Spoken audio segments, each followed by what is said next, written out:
চলো আজ যাবো এক জায়গায় নতুন কোথাও নয় বরং সেই জায়গায় যেখানে কেটেছে আমার জীবনের সবচেয়ে সুন্দর 5টা বছর। আজকের এই জার্নিটা একটু আলাদা কারণ এটা শুধু একটা ট্রাভেল না, এটা আমার একটা ফিরে দেখাও বলতে পারো। আর তাই যখনই শুনেছিলাম কাজটা দুর্গাপুরে গিয়ে করতে হবে ঠিক তখনই সিনিয়রকে আগ বাড়িয়ে বলে উঠি আমি গিয়ে করে আসবো। আর সেই জন্যই এই সকাল সকাল জয়চণ্ডী স্টেশনে আসা। ওয়েট করছিলাম ট্রেনের জন্য। ট্রেনের কথা আর কি বলবো, যারা ডেইলি প্যাসেঞ্জার তারাই জানে। তো আমার এখন বেশ কয়েকদিন ডিহাইড্রেশন ফিল হচ্ছে কারণ জল না খাওয়ার একটা বদ অভ্যাস তো আমার আছেই।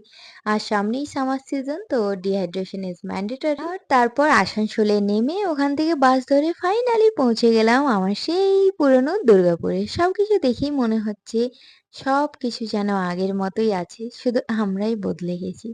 আর এসব দেখে শুনে নিজেকে ইমোশনাল হওয়া থেকে কন্ট্রোল করার বৃথা চেষ্টা করে আমি যে কাজ করতে এসেছিলাম সেই কাজটা কমপ্লিট করলাম। আর তারপর চলে গেছিলাম লাঞ্চ করতে। লাঞ্চে ছিল বাটার নান, তার সাথে ছিল চিকেন কষা। খাওয়া দাওয়ার পর হাতে অনেকটা টাইম বেঁচেছিল, তো ভাবলাম একটু জাংশন মলটা ঘুরে নিই। আর এই জাংশন মলে আমাদের যে 5 বছরে কত কত স্মৃতি জমা আছে তা তো বলে ফুরোনো দায়। তো ঢুকেই দেখলাম অ্যাডিডাসে ভীষণ ভালো অফার চলছে।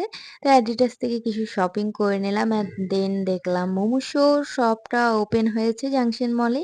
তো ওখানেও একটু গেছিলাম আর ওখানে তো ভীষণ কিউট কিউট জিনিস পাওয়া যায়, তোমরা সকলেই জানো, যেগুলো দেখে আমার ভীষণ ভালো লাগছিল। আমার তো এইখান থেকে বেরোতেই ইচ্ছে করছিল না। জিনিসগুলো দেখে তো আমার ভীষণ ভীষণ ভাল লাগছিল, কি কিউট দেখতে দেখো এই পুতুলটা, এটা আমার এত ভালো লেগেছিল। কিন্তু জিনিসপত্রের আকাশ ছোঁয়া দাম দেখে আমি মাটিতে ধপাস করে পড়েছি। তখন আমি একবার হলেও ভাবছিলাম কাশ একটা মিরাকেল হয়ে যেত আর আমি ফ্রি ফ্রি কয়েকটা জিনিস নিয়ে নিতে পারতাম। তো তারপর আমার এই কাল্পনিক ভাবনা চিন্তাকে বন্ধ করে ভাবলাম যখন আমার টাকা পয়সা একটু ঘুণ ধরবে তখনই ওখানে যেয়ে শপিং করব। তারপর একটু আইসক্রিম খেয়ে বাসে করে চলে আসলাম আসানসোলে। আসানসোলে এসে একটু আমের জুস দিয়ে পিপাসা মিটিয়ে পেটটাও খালি হয়ে গেছিল, তো পেটটাকে একটু ভর্তি করে নিলাম। দেন আবার বাড়ির পথ ধরেছি। আর কি বলবো, ট্রেনের কথাবার্তা। চেপেছিলাম ৩টার ট্রেনে, ৪টায় জয়চণ্ডী ঢোকানোর কথা। দেখো কটায় জয়চণ্ডী ঢোকাচ্ছে। তো চলো আজ এই পর্যন্তই, দেখা হচ্ছে নেক্সট ফ্ল্যাগে। টাটা।